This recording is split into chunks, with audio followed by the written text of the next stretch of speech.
Hello, you're watching News 9 Live. A big step in India-Bangladesh cooperation. Prime Minister Narendra Modi and his Bangladeshi counterpart Sheikh Hasina inaugurated 3 projects to boost regional connectivity and energy security this morning. The 3 projects inaugurated are the Akoura-Agartala cross-border rail link, the Khulna-Mongla port rail line and the Unit 2 of the Maitree super thermal power plant. The historic international rail link between Agartala in Tripura and Akoura in Bangladesh's Brahmanbaria district has been keenly awaited and brings much cheer to the region. पिछले 9 वर्षों में हमने मिलकर जितना काम किया है, इतना काम कई दशकों में भी नहीं हुआ था। हमने बॉर्डर पर शांति, सुरक्षा और स्थिरता की बहाली के लिए दशकों से लंबित लैंड बाउंड्री एग्रीमेंट किया और मैरीटाइम बाउंड्री को भी सुलझाया। दोनों देशों के लोगों की साझा अपेक्षाओं और आकांक्षाओं पूरा करने के लिए हमने इंफ्रास्ट्रक्चर और कनेक्टिविटी के विकास पर विशेष बल दिया। पिछले 9 वर्षों में 3 नई बस सेवाएं शुरू की गई हैं। इससे ढाका, अगरतला, शिलांग, गुवाहाटी और कोलकाता को आपस में जोड़ा गया। पिछले 9 वर्षों में 3 नई रेल सेवाएं भी शुरू की गई।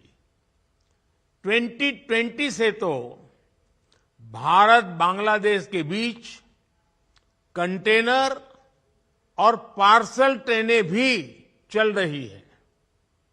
पिछले 9 वर्षों में इनलैंड वाटरवेज को पैसेंजर और गुड्स के यातायात के लिए विकसित किया गया। इसी रास्ते से बांग्लादेश से त्रिपुरा के लिए एक्सपोर्ट का रास्ता खुल गया है।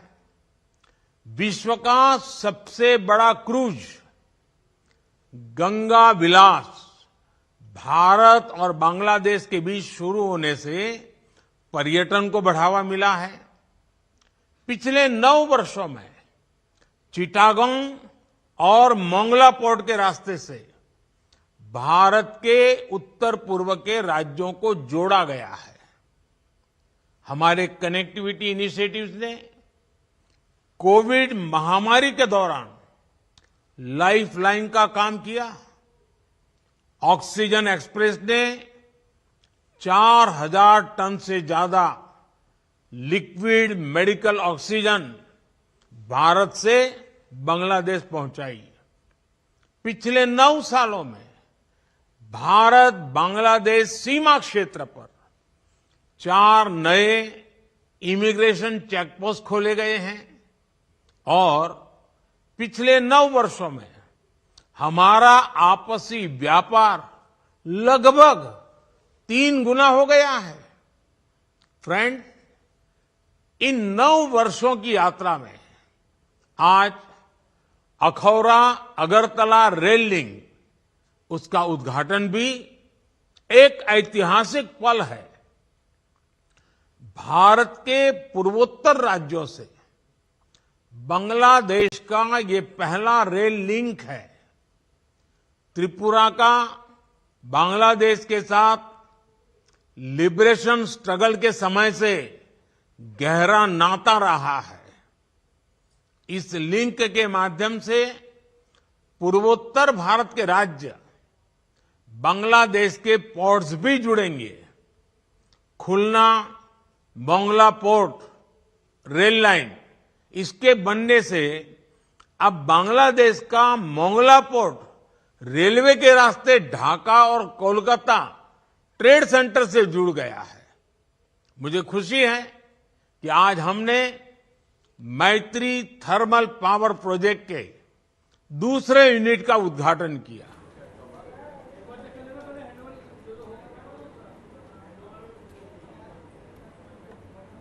And so there you have it, a historic agreement between neighbors, that is India and Bangladesh. There have been 3 projects which have been inaugurated, and they are the Agartala cross-border rail link, the Khulna-Mongla port rail line, and the Unit 2 of the Maitri super thermal power plant. On your screens right now, you see Prime Minister Narendra Modi and also from Bangladesh, Sheikh Hasina. The historic international rail link between Agartala in Tripura and Akaura in Bangladesh's Brahmanbaria district, which has now been lauded by the Indian Prime Minister, and it was keenly awaited, by the way, and of course brings much cheer to both Bangladesh as well as India.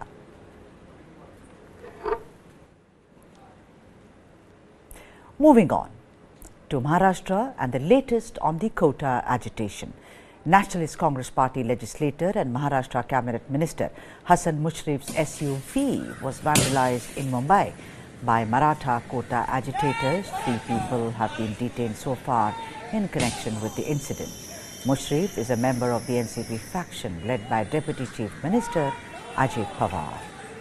In response to the recent outbreak of violence across the state related to the demand for Maratha reservation, the Mumbai police have heightened security measures for cabinet ministers, other political figures, political party offices, and significant locations in the city.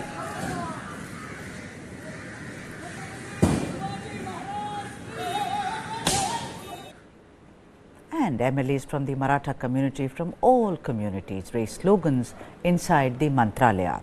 They are demanding a special session of the assembly to discuss the Maratha Quota issue. The MLAs want the government to ensure reservation for the community.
And the Maratha agitation, quota agitation is boiling over, and we just saw MLAs from the Maratha community, from all communities, raising slogans, and that was the tweet that you saw on the platform X by senior leader Sanjay Raut on the entire controversy involving the Maratha Quota agitation. A lot of disturbance in Maharashtra at this time, with MLAs actually demanding a special session be convened to discuss the Maratha Quota issue. The MLAs also want the government to ensure reservation for the community ASAP.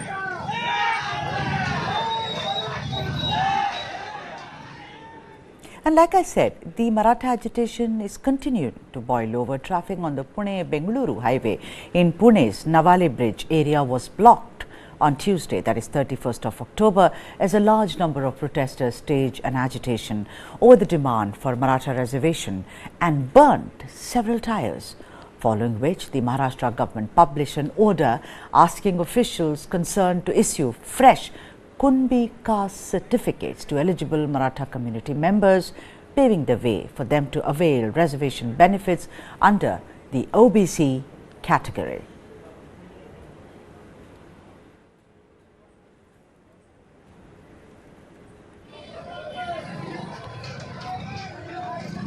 Even as Maharashtra is witnessing a lot of trouble over the Maratha reservation. Today we saw publicly how the Pune-Bengaluru highway was actually blocked by protesters, and it was the bridge area, actually precisely Nawale Bridge, and it was blocked yesterday as well as today, which is it started on Tuesday the 31st of October, and they were agitating over the demand for Maratha reservation. And what was terrible was that there was arson and also burning of several tires of vehicles. On your screens right now, smoke billowing from burnt tires on the Nawale Bridge area, on Pune-Bengaluru Bridge area by protesters. Now, what happened after that is that the Maharashtra government actually said, let's have an order asking officials to issue fresh Kundi caste certificates to eligible Maratha community members. Meanwhile, let's listen to the reaction of Maharashtra Chief Minister on the issue.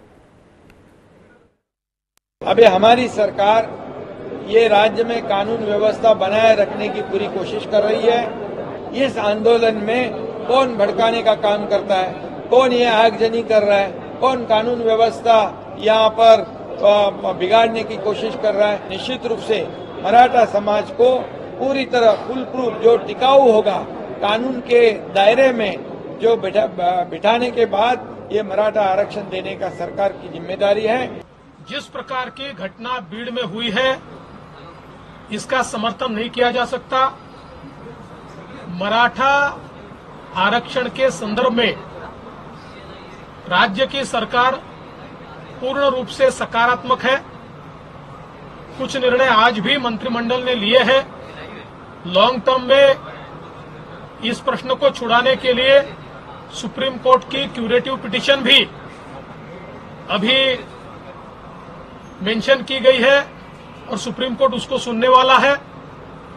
ऐसे समय कुछ लोग जानबूझकर हिंसा फैलाने का जो प्रयास कर रहे हैं, ऐसी हिंसा को बर्दाश्त नहीं किया जाएगा। And from Maharashtra now, let's move on to Kerala and the latest on the blast in Kalamassery. The accused, Dominic Martin, had refused any legal assistance in court and said that he would represent himself instead. The alleged accused, Dominic Martin, was sent yesterday to judicial custody until the 29th of November. The National Investigation Agency, or NIA, is investigating the blast at the prayer meet of the Jehovah's Witnesses. Dominic had surrendered to police, claiming responsibility for the blast at the prayer meeting. Investigative officers have pointed out that he left behind a lucrative job in the Gulf to carry out the blast. On Tuesday, Dominic was taken to his residence at Atani near Aluva, where the explosive devices were suspected to have been assembled by him. Dominic Martin is said to have provided police a detailed account of how he actually designed the bomb and the materials that he used.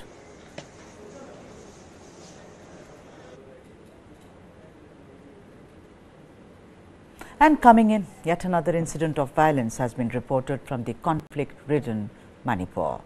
A sub-divisional police officer named Chingtam Anand was shot dead by suspected tribal militants at More in Manipur's Tengnopal district. Police authorities informed that Anand received a severe bullet injury after a group of insurgents fired upon a group of policemen who at the time were inspecting the newly constructed helipad in More. More is a border town which is dominated by people belonging to the Kuki-Zo community.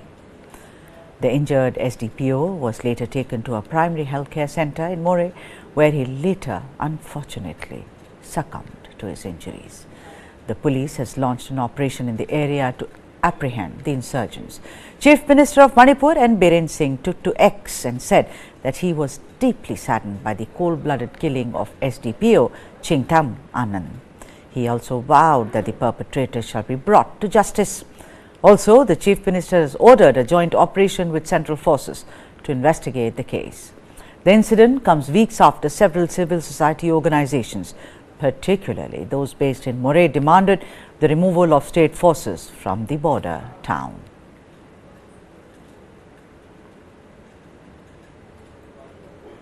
Moving on, several opposition leaders in India have claimed to have received an alert from Apple warning them of state-sponsored attackers trying to compromise their iPhones. The Congress party has accused the government of being behind the snooping, which the BJP has denied.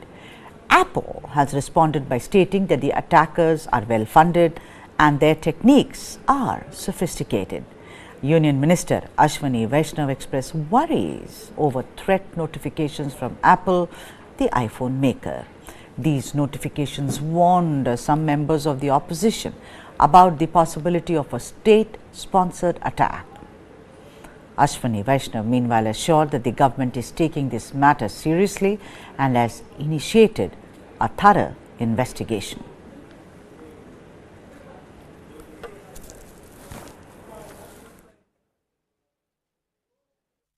இந்திய தேசிய league கட்சியினுடைய அகில இந்திய தலைவர்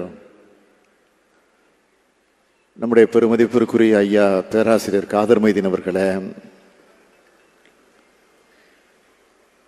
விடுதலை சிறுத்தை கட்சியினுடைய தலைவர் நாடாளுமன்ற உறுப்பினர் என்னுடைய பேரன்பிற்குரிய அருமை சகோதரர் தொல் திருமாவளவன் அவர்களே, காங்கிரஸ் கட்சியினுடைய சட்டமன்ற கட்சி தலைவர் அன்புக்குரிய சகோதரர் செல்வ பெருந்தகை அவர்களே, விடுதலை சிறுத்தை கட்சியினுடைய பொதுச் செயலாளர் ரவிக்குமார் அவர்களே,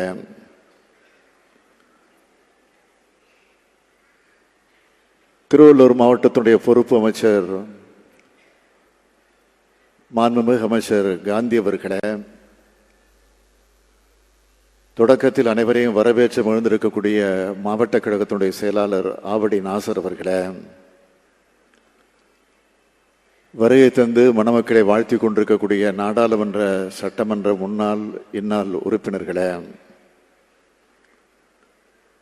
கழகத்தினுடைய அமைப்பு செயலாளர் ஆர்.எஸ். பாரதி அவர்களே, செய்தித்துறை தலைவர் டி.கே. செலங்குவன் அவர்களே, வாழ்த்துறை வழங்கிய இளைஞரணியின் செயலாளர் தம்பி உதயநிதி ஸ்டாலின் அவர்களே,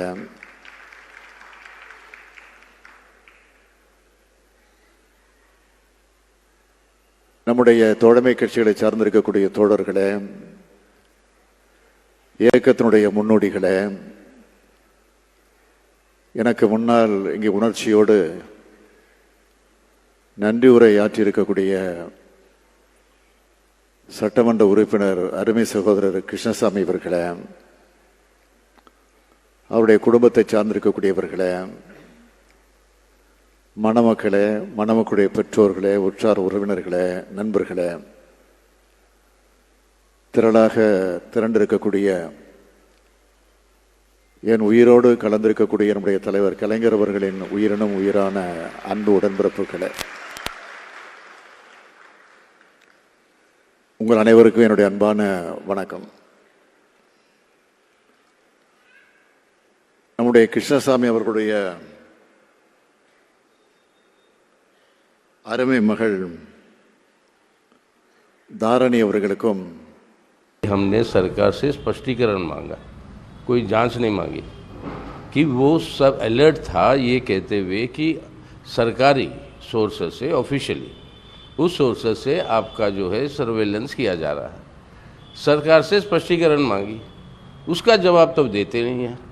ना पेगासस खरीदा या नहीं खरीदा उसका जवाब तो दिया नहीं। सुप्रीम कोर्ट ने खुद कहा कि सरकार कोऑपरेट नहीं कर रही है वो जांच कमेटी के साथ। अब ये है सरकार, ये अगर 150 देशों में हुआ तो वो देश देखिए, हमारे देश के अंदर आप बताइए क्या सरकारी कोई एजेंसी है जिसको ये जिम्मेदारी दिया इस तरीके की सर्वेलेंस करने की? हाँ या ना? अब इसमें बताने के लिए इतनी लंबी चौड़ी आलोचना आदत पड़ गई वगैरह वगैरह, अब ये जासूसी करना इनको आदत पड़ गई लग रहा। छोड़ो, अभी हो ये सरकार इस स्थिति में फोन टैपिंग तो सबके करेंगे। मैं बोल रहा हूं कि मेरा भी फोन टैप हो रहा है ना, मुझे मालूम है ना। जिसने फोन टैपिंग किए थे महाराष्ट्र में उसको डीजी बनाया है सरकार ने, उनसे क्या उम्मीद कर सकते हो?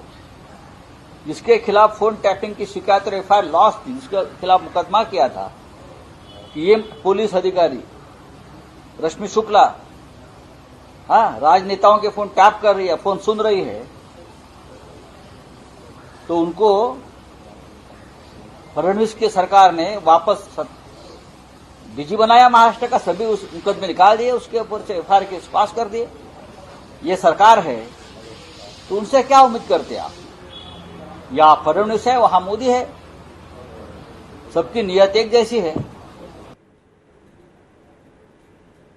This happens every year at this time. The residents of Delhi and NCR, the way they struggle to breathe. The reason? Air quality index in the national capital region keeps on getting from bad to worse. The overall AQI in Delhi has remained under the very poor category at 336 on Wednesday morning. People in Delhi are facing breathing issues like congestion, and that raises concern amongst residents of Delhi to a large extent. Listen in to what the residents have to say. Pollution की वजह से ये है कि सितंबर तक it was air quality was still okay I can say, from October onwards it has become from bad to worse I can say. और जो पोल्यूशन अपना लेवल है it is going to 300 I feel AQI, otherwise it is supposed to be within the range of 100. Delhi I am talking, otherwise if other cities, otherwise you feel so light walking if the pollution is not there, and of course then you feel sometimes asthmatic also. And from last 1 year I am here in this place, I was not having any asthmatic problem and all, but in this during this period I can feel something is there which is troubling me off and on. काफ़ी heavy feel होता है। जितना comfortably आप बाकी महीनों में भाग पाते हो जून जुलाई अगस्त के टाइम पे, तब ह्यूमिडिटी ज़्यादा रहती है, लेकिन जितना आप कंफर्टेबली तब रहते हो उतना बिल्कुल अभी फील नहीं होता है। हार्ट रेट जैसे मैं वॉच पहनता हूँ उसके अंदर दिखती है, हार्ट रेट हाई हमेशा शो होती रहती है कंपेरेटिवली बाकी महीनों के, तो होती है दिक्कत। अब रनिंग तो रोक नहीं सकते इसलिए चालू है। कंपैरेटिवली आपको लगता है कि ब्रीथिंग जो है वो थोड़ी हार्ड हो जाता है? थोड़ी हाई है जी जी। और क्या परेशानी है थोड़ा? और नाक में थोड़ा कंजेशन, गले में थोड़ा कंजेशन, आपको इनफैक्ट आप अगर कफ भी करते हैं तो आपको काला थोड़ा सा अलग चीज़ें दिखेंगी। एंड ये दिक्कत तो मतलब सालों से है, कोई पहली बार तो हो नहीं रहा है। एंड आपको लग रहा है कि और ज़्यादा प्रिकॉशन लेने वाला मौसम आने वाला है? बिल्कुल बिल्कुल, जितना हो सके इंडोर रहना ज़्यादा बेटर होने वाला है धीरे। आँख में जलन है, जैसे ही मैं आज सुबह घर से बाहर निकला तो सर में दर्द हुआ, सर भारी हो जाता है, मास्क भी काम नहीं आ रहे। मैं बोलूँ तो आज तो काफ़ी ज़्यादा है कि कल ही मैंने पढ़ा था कि पराली 7 टाइम्स ज़्यादा बढ़ गई एक ही दिन में, तो दिक्कत तो है, काफ़ी दिक्कत है। दिक्कत तो बहुत आ रही है अभी, इसमें थोड़ी सांस लेने में दिक्कत हो रही है, आँखों में हल्की जलन है। सुबह वॉक पर निकला था तो अभी से ही सांस फूलने लग गई थोड़ी सी वॉक करने पर ही, यही सब दिक्कतें हैं। और बाकी कहते मैं यही कहूँगा जनता से कि कहते सब मास्क का इस्तेमाल करें। आज मैं लाना भूल गया। And from Delhi, let's move on to Tamil Nadu. The Regional Meteorological Center, that is RMC in Chennai, has reported a significant 43% rainfall deficit in the northeast monsoon for Tamil Nadu, Puducherry and Karaikal during October. S. Balachandran, the Deputy Director General of Meteorology, highlighted that this year's northeast monsoon in South India marked the 6th lowest rainfall in October since 1901. Balachandran noted, and I am quoting him, for the 9th time in 123 years, the northeast monsoon has been below normal in October. In October, Tamil Nadu, Puducherry and Karaikal received 98 millimeters of rainfall, falling short of the average of 171 millimeters. However, Kanyakumari district experienced above average rainfall.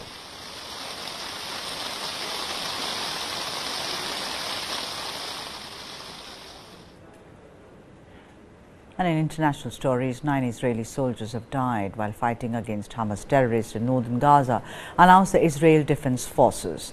The soldiers have been identified as Lieutenant Ariel Reich, 24, who's from Jerusalem, Corporal Asif Luger, 21 years old, from Yagur, Sergeant Adi Danan from Yavne, Staff Sergeant Halil Solomon, who's 20 years old, belonging to Dimona, Staff Sergeant Erez, who's 20, from Oranit, and Staff Sergeant Adi Leon, 20 years old, from Nili, Corporal Ido Ovadia, who's all of 19, from Tel Aviv, Corporal Lior Simonovich, 19, from Herzliya, and Staff Sergeant Roi Dawi, who's 20, from Jerusalem. The IDF added that 2 other infantry soldiers have suffered serious injuries yesterday in Gaza.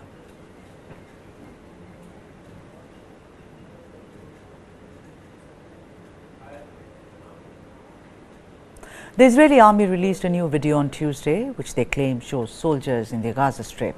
According to a statement from the Israeli army, their ground troops targeted Hamas outposts in the northern part of the Gaza Strip. This operation aimed at striking anti-tank, missile-launching cells and posts.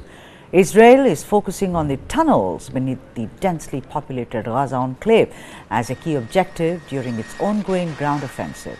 This offensive was launched in retaliation for a surprise attack by the Islamist group Hamas into southern Israel on 7th of October, following 3 weeks of aerial bombardment.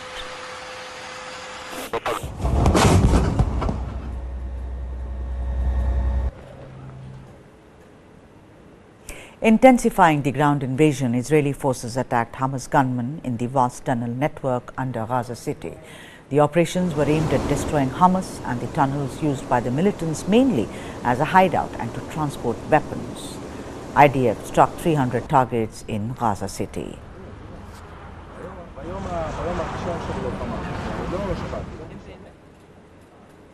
And the fight in Gaza is bearing similarities to operations in Iraq, where US-backed Iraqi forces flushed Islamic State fighters out of a tunnel network in the year 2014.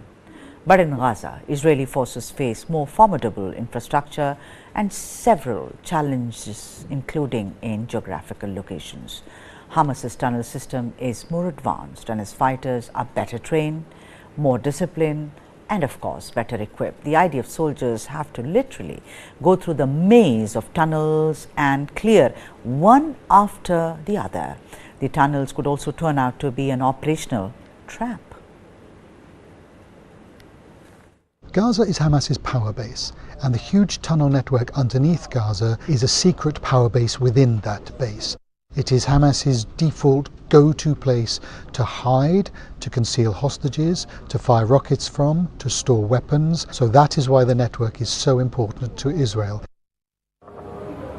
First of all, it has destroyed a lot of the ground cover above land so that the Hamas fighters do not have anywhere to go if they run. Now, the Israeli troops are moving underground in order to free the hostages, kill or capture the Hamas fighters, and deter or stop them from ever doing this sort of thing again. I've been down some of these tunnels in Gaza. The smaller commercial ones are about 3 to 4 feet wide. The military tunnels are much more sophisticated, concrete reinforced, far deeper. It's going to be very, very, very hard for Israel to flush Hamas fighters out of that network. Hamas launching an attack on October 7th into Israeli kibbutzes and towns was unprecedented. It has shocked and galvanized Israel into a retaliation far bigger than anything we've ever seen before. Many of Gaza's 2.3 million population are now without homes, so there is a humanitarian crisis brewing in Gaza, but Israel is determined not to let material into Gaza that Hamas could use to redouble its assault and attacks on Israeli forces. Israeli forces supported by armored vehicles were observed operating in southern Israel. This happened 4 days after the commencement of a significant ground offensive in the Gaza Strip. Israel reported that its forces engaged with Hamas gunmen within the extensive tunnel network beneath Gaza. They aimed to free hostages and advance their campaign to eliminate the militant group. Israeli forces targeted Gaza's main north-south road and launched attacks on Gaza City from 2 different directions.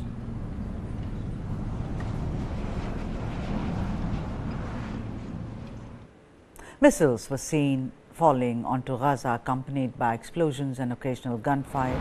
The United States and other countries have stated that they are exploring options for the future of the Strip. There doesn't seem to be a clear and obvious endgame in sight. Israeli tanks have been active in Gaza for at least 4 days following weeks of aerial bombardments.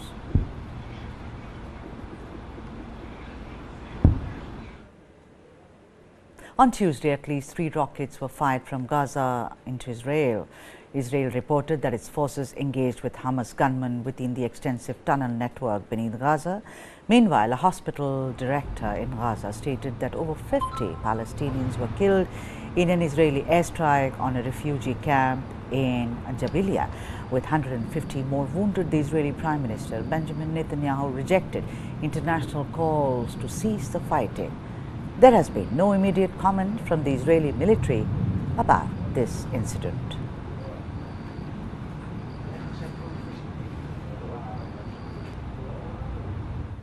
Israel bombed the house of a top Hamas official in the West Bank during the Gaza war. Saleh el-Aruri, who is the Hamas's deputy leader, was not there at the time of the attack. Israeli forces took over the house earlier, using it as an intelligence center. The attack was symbolic, targeting al-Aruri, a key figure behind previous attacks on Israel. Additionally, an Israeli forces confirmed the killing of Nasim Abu Ajina on social media platform X, earlier called Twitter.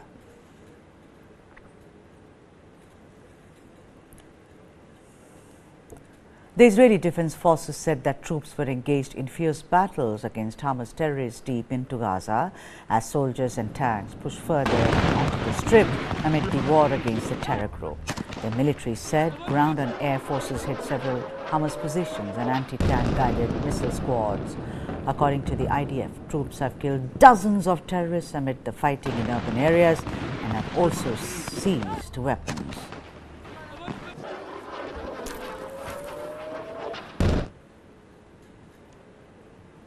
And coming up next, a closer look at the concerns raised by a group lobbying for the families of Israeli hostages held by Hamas. They insist that the safety of their loved ones must be a top priority for the Israeli government, especially as military operations in the Gaza Strip intensify. Take a look. A group lobbying for the families of Israeli hostages held by Hamas say the safety of their loved ones needs to be a top priority for the government. Their concerns come as the Israeli military expands ground operations in the Gaza Strip. Keep pushing. Adva Adar believes her 85-year-old grandmother is in Gaza, based on photos and footage purporting to show her capture. Reuters could not independently verify the location or date of filming of videos showing hostages being kidnapped. My grandmother doesn't have the time to wait. She needs to be back home now. She's ill and she needs medication and she needs medical care.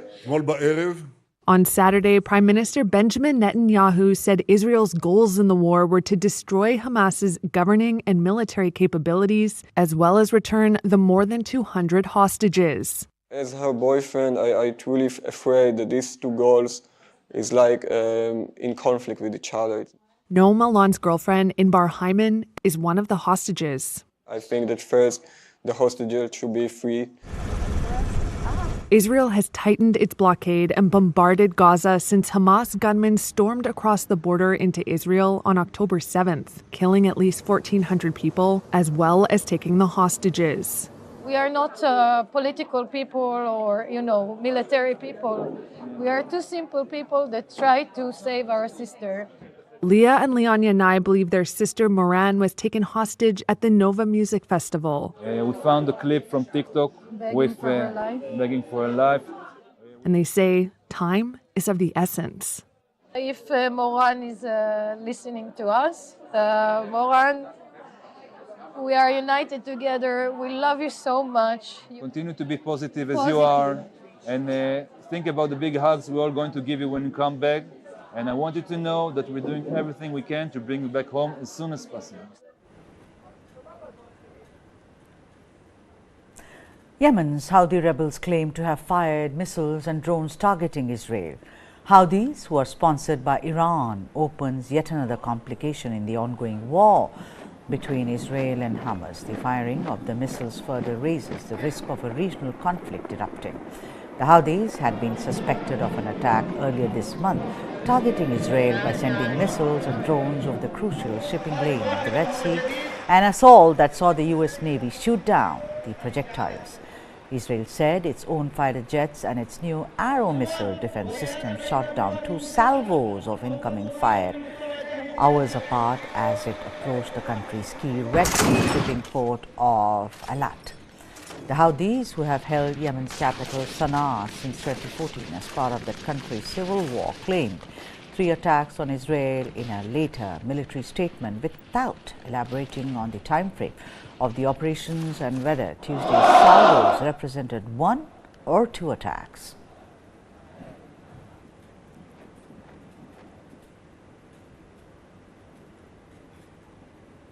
An Israeli airstrike has killed dozens of people at the Jabalia refugee camp in northern Gaza. Gaza's health ministry has reported that the strike resulted in 50 deaths, with 150 people injured.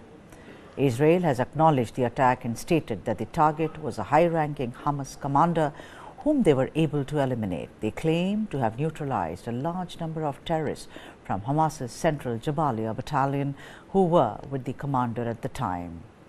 The bombing has sparked outrage in the Arab world, and several humanitarian organizations have also condemned the strikes on the refugee camp. Israel has entered the second phase of the war with the intention of eliminating Hamas. Israeli tanks and troops continue to advance towards northern Gaza. Gaza's health ministry reports that more than 8,500 people have been killed in the territory since 7th of October. Gaza is running dangerously low on supplies of food, water, fuel and medicine for its 2.2 million residents. כוחותינו נלחמים כעת בעומק רצועת עזה. מחסלים מחבלים בהתקלויות מטווח קצר, תוקפים מטרות בתקיפות משולבות מהיבשה, מהאוויר ומהים. בשעות אחר הצהריים, כוחות חי"ר ושריון השתלטו על מעוז מרכזי של חמאס במערב העיר ג'באליה. מעוז זה שימש לאימונים לפעולת הטרור שאליה יצאו המחבלים לטבח, ומעבר למרחב החוף ממנו יצאו מחבלים נוספים לטבח ב-7 באוקטובר. במהלך הקרבות חוסלו מחבלים רבים והושמדו תשתיות טרור. זו לחימה מורכבת, חלקה היא גם פנים אל פנים. בקרבות איבדנו לוחמים. הלוחמים שלנו בשעה הזאת נלחמים בשדה הקרב. הם נלחמים באומץ ובגבורה. יש גם קרבות עזים שבהם מחסלים מחבלים, מנהלים קרבות פנים אל פנים וחותרים אל מגע. הלחימה הזאת היא גם לחימה מסוכנת, צריך להבין את זה. יש לזה מחירים, זה מורכב, אך היא הכרחית ביכולת שלנו להשיג את מטרות המלחמה. הבוקר, באילת, במרחב הדרומי, מערכות צה"ל זיהו מטרה אווירית שמתקרבת לכיוון שטח מדינת ישראל, הופעלו התראות, אין איום ולא נשקפת סכנה. אני חוזר, אין איום במרחב הזה ולא נשקפת סכנה. עד כה נמסרה הודעה למשפחותיהם של 240 חטופים. עד כה נמסרה הודעה למשפחותיהם של 315 חללי צה"ל. אנחנו מחבקים את המשפחות, חיבוק חם ודואגים ללוותן לאורך כל הדרך. At least 1 Palestinian was killed and 2 others were seriously injured as the IDF conducted a drone strike against a target in Jenin, and clashes erupted between Israeli forces and Palestinians in the West Bank city. Israeli forces reportedly surrounded the home of Jamal Havil, a member of the Fatah Revolutionary Council during the raid. Havil has done a number of interviews with regional media in recent days, slamming Israel over Gaza invasion.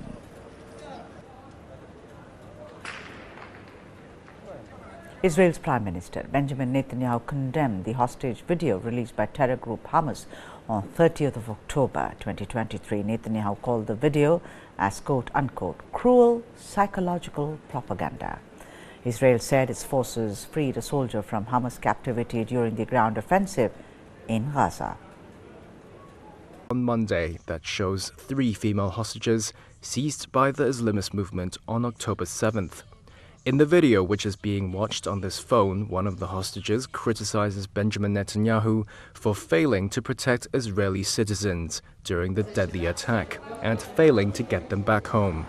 She purportedly calls for a deal to secure their release in exchange for Palestinian prisoners. Netanyahu, in a statement, condemned the clip from Hamas as cruel propaganda.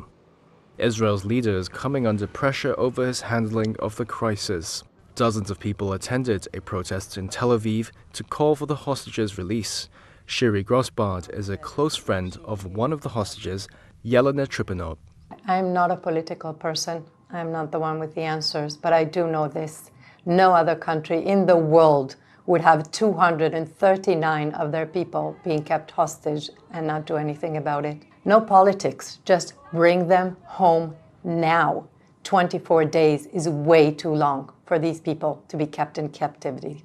According to Israeli authorities, at least 239 hostages were taken captive by Hamas gunmen during the October 7th attack, which killed at least 1,400 people.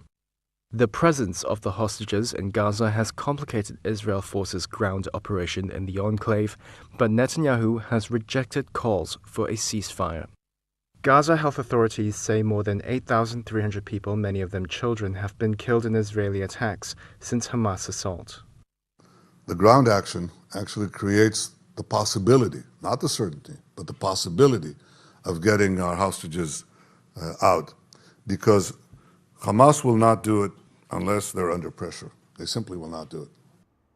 On Monday, Israel said its forces had freed their first hostage during its Gaza ground offensive, a female soldier who Hamas captured in its October 7th raid. Israel's security agency released a photo of the soldier, Ori Megadish, surrounded by family members after her rescue. In her hometown of Kiryat Gat, residents cheered after news of her release. Since the October 7th attack, Hamas has released 4 hostages through back-channel efforts coordinated by Qatar. Tensions are rising in U.S. communities amid Israel-Hamas war. In the U.S., the conflict in Israel and Gaza has left Jewish and Palestinian American communities on edge. Experts are warning of a rise in anti-Semitism as well as Islamophobia. Demonstrations on both sides of the conflict have broken out across the country. Nolan Drazin has never been this worried walking around campus at Georgetown University. Over the past couple of weeks, he's seen protests which launched into hateful tirades. He says he received threats of violence himself and that people tried to find his home address. We watch a video of a rally at the University of Pennsylvania where demonstrators can be heard calling for genocide against Jews. It's extremely unsettling to see the calls for genocide, to see the calls for one state with no Jews in it, to see them walk right by and right in front of Jews on campus. It takes a toll, but you have to show up and you have to do what you have to do, otherwise they win.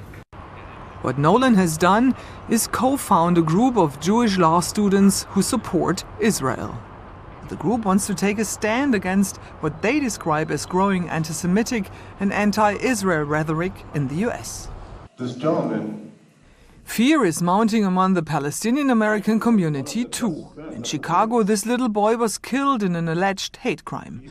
Authorities said 6-year-old Wadia al-Fayoumi was attacked for being Muslim and that tensions over the conflict in the Middle East led to the killing. Abir Ramadan Shinawi works as an educational consultant in the Palestinian American community. She would only talk to us in a park as she fears her office may become a target. The 6-year-old boy who was murdered in the Chicago area from my hometown has caused a lot of anxiety and a lot of fear in parents who are making sure that their kids are being safe as well. My daughter, she texts me from work and she's like, "Mom, I feel anxious. I don't know why." And we talked about it and it was about everything that was going on. And she said she feels paranoid about going out. Tensions in the US are so high that President Joe Biden has spoken out to address the issue. We must, without equivocation, denounce anti-Semitism. We must also, without equivocation, denounce Islamophobia. And to all you hurting, those of you hurting, I want you to know I see you. You belong. Amid growing divisions, there are instances of Jews and Arabs coming together. This rally was organized by Jewish Voice for Peace, a group that's critical of Israeli policy. and I need to say something, I need to do something. We've been the victims of genocide before, and I can't sit by and watch my people now do that to others. So hoping to be here and hoping collectively we can send a powerful message. As a Jew, it's important to me that my grief not be weaponized in this moment. It's a beautiful thing that there are so many Jews, because I think it's a very appropriate representation of what it's like back home for people like us as well. It's not really about the religion at the end of the day. It's about humanity. It doesn't matter what you believe in, it doesn't matter what you look like, it doesn't matter where you're from.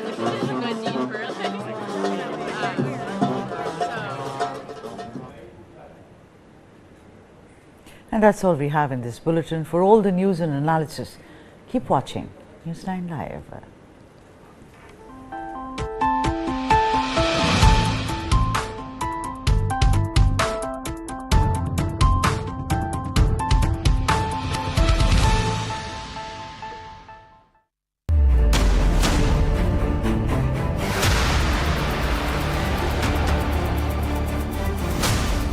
BrahMos.